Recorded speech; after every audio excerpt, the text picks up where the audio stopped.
அது என்னடா சொன்னா தர்ம யுத்தம். என்ன பிடிச்சவனெல்லாம் நெஞ்சில் குடியிருக்கிறதுனா என்ன அர்த்தம்னா, குடியிருக்கவன் எப்ப வேணாலும் காலி பண்ணிட்டு போயிடுவான். குடியிருக்கிறவன் வாடகைக்கு குடியிருப்பான், லீஸுக்கு குடியிருப்பான், ஓசியில கூட குடியிருப்பான், எங்க குடியிருக்கிறோம் தெரியாமையே குடியிருப்பான். அவன் என்னைக்கு வேணாலும் காலி பண்ணிட்டு போயிடுவான். பணம் கொடுத்தா ஓடிடுவான், பணம் கொடுத்தா வருவான், பணம் இல்லைன்னா ஓடிடுவான். தொடங்கின வார்த்தையே தப்பு. நெஞ்சிலே குடியிருக்கும். என்ன பிடிச்சவன கோடி பேர் காட்ட வேண்டியது. தர்ம யுத்தம். பிஞ்சத்தோட சொல்றான்.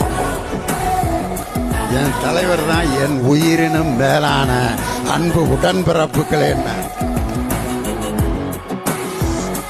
இங்க கொஞ்சம் கதறல் சத்தம் கேட்க ஆரம்பிச்சு. Fair and love and war.